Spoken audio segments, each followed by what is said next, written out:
Brosplay! Welcome back into Get a Rules. Okay, let's do it. Through the door. What a great example of like how important voice acting is, because I can do like Jar Jar, like lines that Jar Jar's supposed to do, right? But if you had to say other words as Jar Jar. Grab a fish. But as soon as I have to say something like God of War, it falls apart because I'm not a voice actor. I've practiced lines, not the voice. Well, someone from the documentary I Know That Voice said it's not about who can say I taught Putty Cat or I thought I taught Putty Cat the best. Yeah. It's about can you laugh, can you scream, can you cry, all as that character. Yeah. And that's consistently, something. Consistently say you taught a Putty Cat.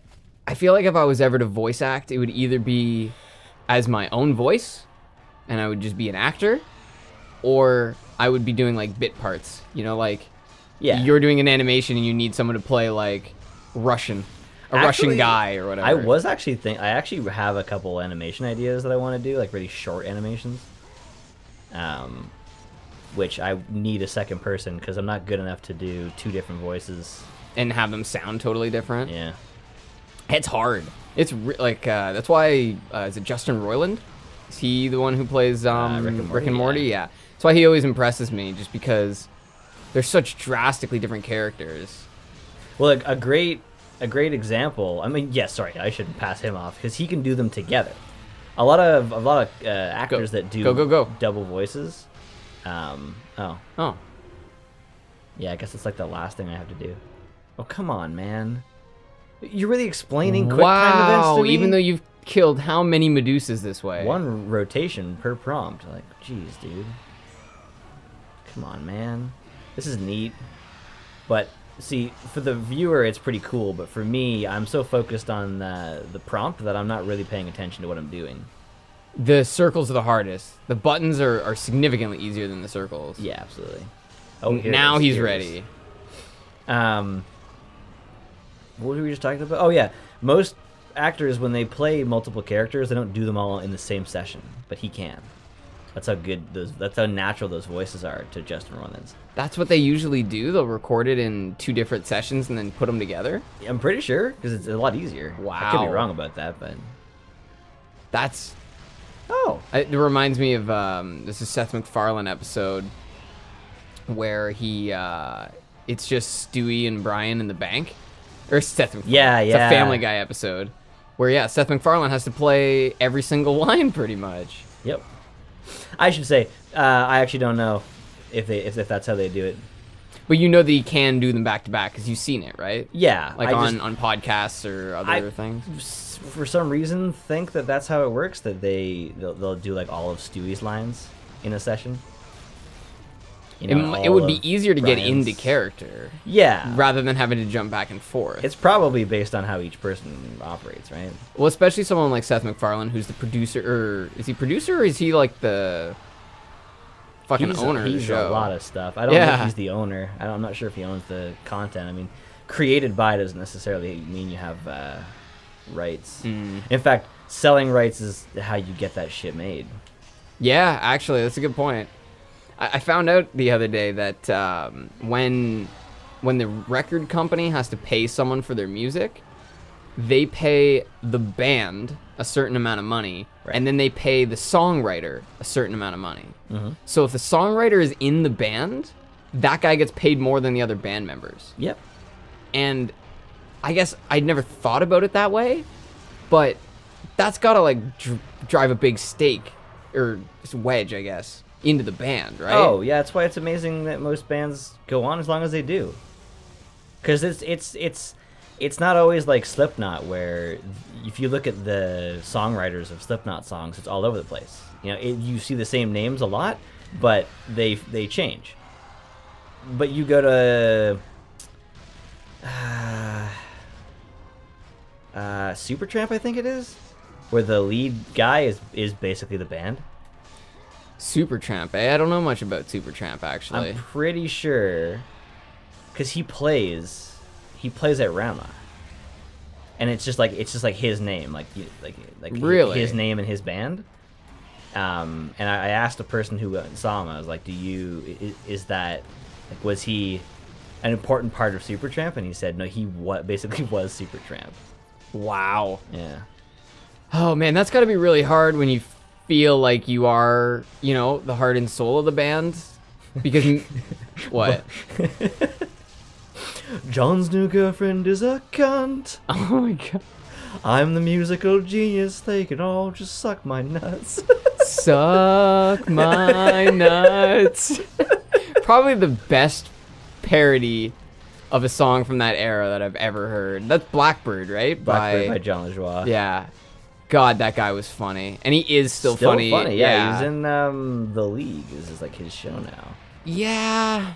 I just, you know how I feel about TV. What do you mean? I just can't do TV the same way I used to. What does that even mean? Like, I find I don't enjoy TV that much anymore.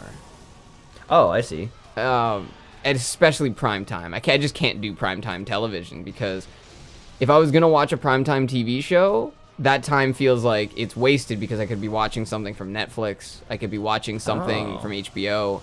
Yeah, well, commercials are such a waste of your time, man. You don't need really any of that shit. Yeah, when you can get high quality content pretty much anywhere. Yeah, on Netflix, I can think of a minimum of 3 really, really good shows that I haven't seen. Just off the top of my head, and I'm sure I'm even forgetting about a ton that I could go back to. Absolutely. There's so much stuff on Netflix. It's crazy. So yeah, it just seems like, why would I waste my time with a show that's same old, same old? And I'm not saying that all primetime is bad. In fact, there's some primetime shows I really like. Like, you remember Lie to Me? I love Lie to Me. I used to love Lie to Me. I really love the show Castle. I still really like that show. Dane and I just happened... Oh, you gotta knock him with the thing. We both happened to watch that show at the same time without even communicating. Lie to Me? Yeah. It's such a unique show, and I love Tim Roth. Tim Roth's great. He's got this grittiness. What's his accent? You lying. Oh, I couldn't even do his accent. Yeah, I definitely... Hey! That was convenient. Yeah. I would like to open the entire door, but... Thanks, giant skeleton hoofed man. See, it just goes to show you that this game inspired... Wow. Dark Souls? I can't remember his fucking name. Miyazaki. Oh. Hidetaka Miyazaki, to be specific, because there's 2 brilliant Miyazakis. One's an anime phenomenon, and the other one's a video game phenomenon. So go Miyazaki family. Heritage. I don't think they're connected. Anyway, he was playing this game, and just all these things inspired him. You know, he was like, the door barely opened. He's like, I want to open the whole door. Circular maps. Yeah. Giant enemies. Yeah. Yeah. It started off as a joke, but it's starting to actually sound like it actually might have inspired him to make that. Because he's definitely inspired by this generation. Because his came out in the next generation. Like this generation and the one before it. Games like Link to the Past. Actually a lot of Zelda games. Open the casket. Or are you closing the casket? Ratchet and Clank. Ratchet and Clank actually has a lot of Dark Souls connections. You ready for this? Oh, again. This is all to open that center ring, by the way. Like, everything that I'm doing... is all for that, that one thing. All to open that center area. Dude, that's another one of the architect's sons? Yeah, You've decapitated 2 of his dead sons' corpses. Yeah, I'm pretty sure there's more. Dude, that architect would come back from the dead and fuck you up. Well, no, he spent, like... Hades would be like, yeah, go and whoop that guy's ass. Dude, look at that Hercules Disney-esque yeah, that shadow that's amazing. That's awesome. The big he looks like Johnny Bravo with no hair. Hey, buddy. Hey, oh. I forgot about. Hey, buddy. Have you ever seen that? Have you ever seen a picture of the Mockingjay pin next to a picture of Johnny Bravo? No. Okay, if anyone listening, and I'll show you later, but if anyone listening hasn't seen it, just look up Mockingjay Johnny Bravo. What the fuck? Yeah, what is it? Oh, that's your new power. It's probably your last power. No, I'm saying what the fuck to you, but... Oh, this okay. isn't surprising as fuck. What is surprising is this face that juts out of the wall. That's Hades, apparently. Oh, whoa. He changes a lot throughout the games. Dude, he doesn't even close his mouth. He doesn't even look. How would he have produced the M from Ultimate without touching his lips together? The M from Ultimate? Yeah, because M. Oh, M. oh, You have to says... touch your lips together. Take it,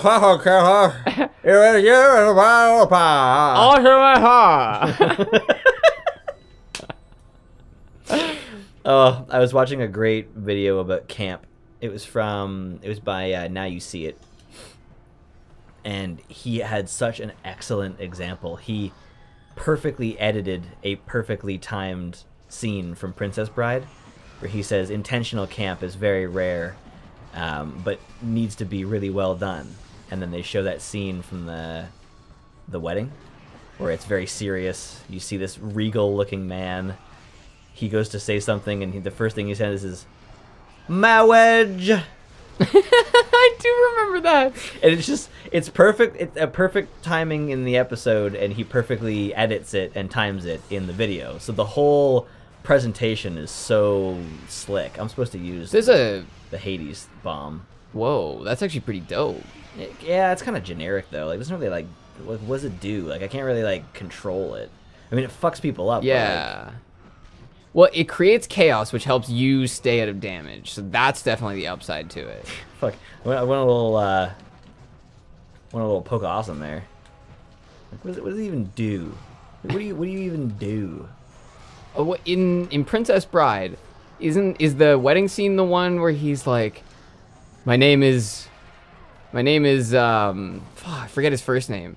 My name is something Montoya, and you killed my father. Yeah. Prepare to die. Prepare to die. Yeah, that is one of the greatest memes of all time too. I love that movie. Such a quotable movie too. Dude. Maybe not quotable, but referenceable. Have you ever looked at the title, the title card, I guess you could call it, of Princess Bride?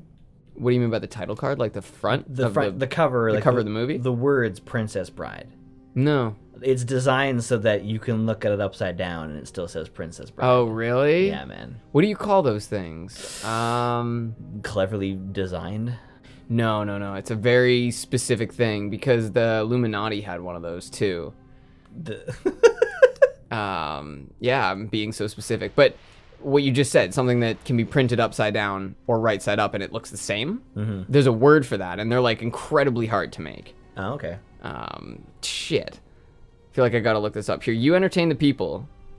I'm gonna Google something. Hello, my baby. Hello, my honey. Hello, my ragtime gal. I said entertain. I'll be your Kratos man.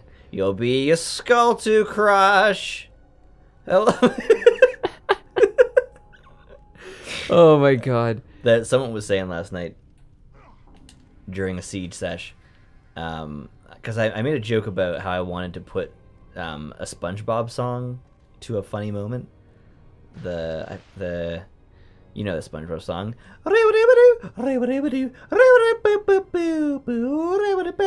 Oh, okay, yeah, not the theme song. No.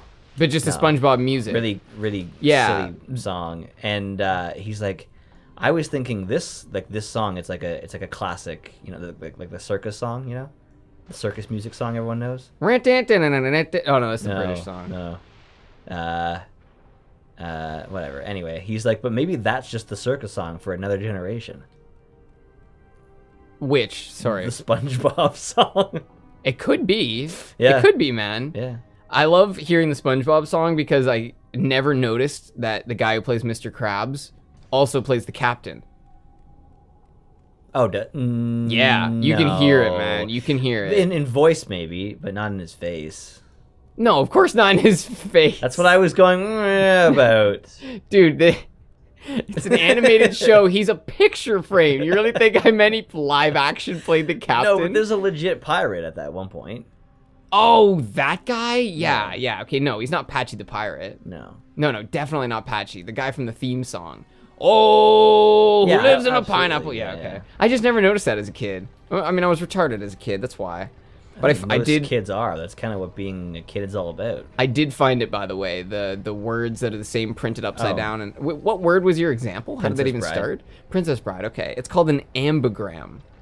So an anagram is a word spelled the same forward and backwards. And an ambigram? That sounds made up. Well, so ana is opposite of, right? Antonym. Right. So anagram would be the same forward and backwards because it's like, you know, opposite word. But ambi means both. Right? Because ambidextrous, exactly. Yeah. So that's my guess is where it's come from. You know what dextrous means? Means right-handed. Means right. Well, dextral means right. It's dextral and sinistral is right and left. Dextrous. Dextrous, I'm pretty sure, is actually an English word, not a Latin word. Dexter means rightly. Dexter? Yeah. Really? Something like that. Okay. But that's where sinister comes from, right? Yeah. Left-handed people being unusual. Yeah. And so, like, yeah, sinistral. Well, also, the whole right-handed, left-handed... What the fuck am I supposed to be doing here? Oh, my God. It's right there.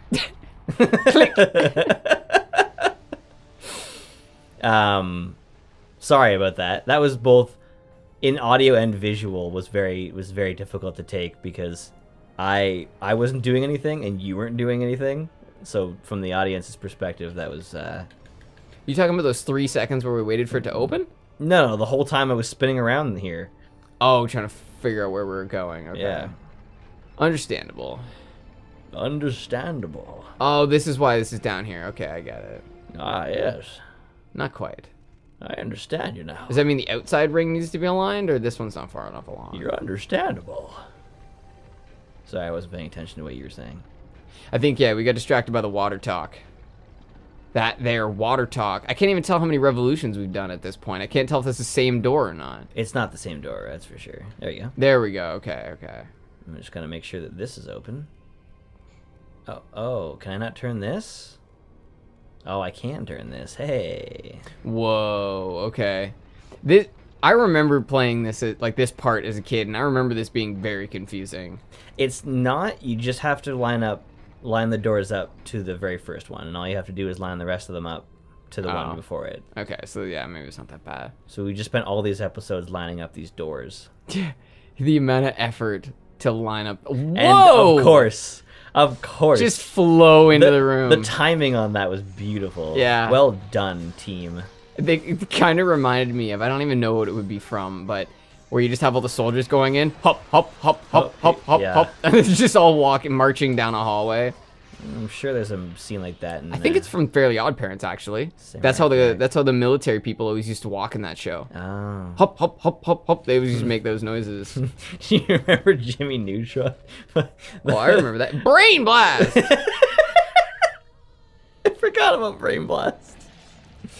I meant when he freezes over the entire planet, and it's like the dads are like, we must now hunt for elk, and it's just like ooh caribou, ooh caribou. Forgot about that. Yeah, they do a caribou hunting party. Yeah, it was ooh caribou, and then they would go ooh caribou, but they would actually take 3 steps forward and then walk back like 5 steps. Yeah. So they actually weren't even getting anywhere.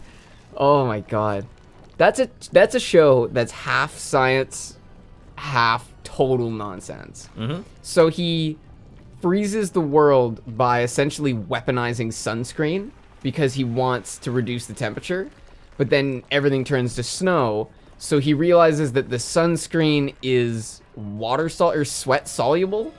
So then they get a bunch of sweat from fat men, and they spray it into the atmosphere to bring back the warmth. That is... The first half made sense. You could potentially take something and weaponize it and mess up the environment. That's actually the entire point of Snowpiercer. What's that? The premise behind Snowpiercer is that the climate scientists came up with a chemical that was supposed to reduce the temperature in the atmosphere, and it worked so well that it froze the entire world over. Yeah. So it's a good movie. Theoretically, that part of the Jimmy Neutron episode is possible. But then going and deactivating it with just human sweat, yeah, that part probably not as likely. I don't like gross stuff. It totally ruins things for me. Gross stuff like fat men sweating? Yeah.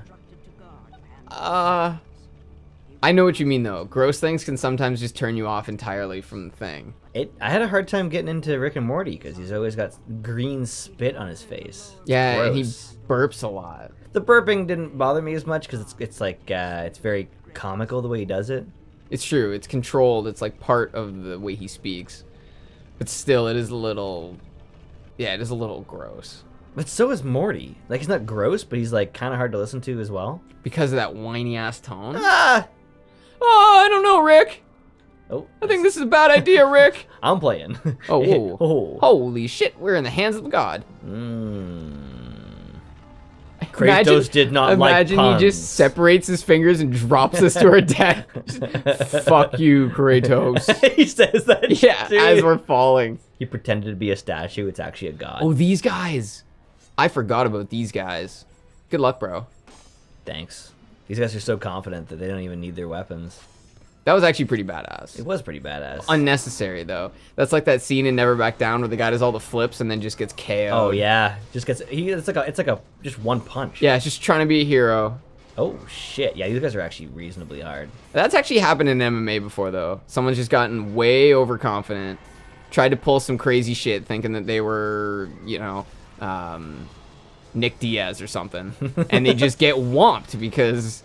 It's stupid. It's like one guy tried to wave at the audience in an MMA fight. Really? And then he got choked out. Because you can't just give up an arm. When your opponent has 4 limbs and you suddenly have 3, you're just gonna lose. Yeah, well, you're certainly disadvantaged. Yeah, but I guess that's one of those things. People want to be like that badass guy who like so doesn't care that he's able to, you know, give up an arm to waving to a foreign audience. Yeah, well... Yeah. That's what separates the proverbial men from the boys. These guys, by the way, oh my. Yeah, you literally cut them in half. That was pretty gruesome. These guys actually can separate their cane into 2. I saw that. He was hitting you with 2, like, swords, essentially.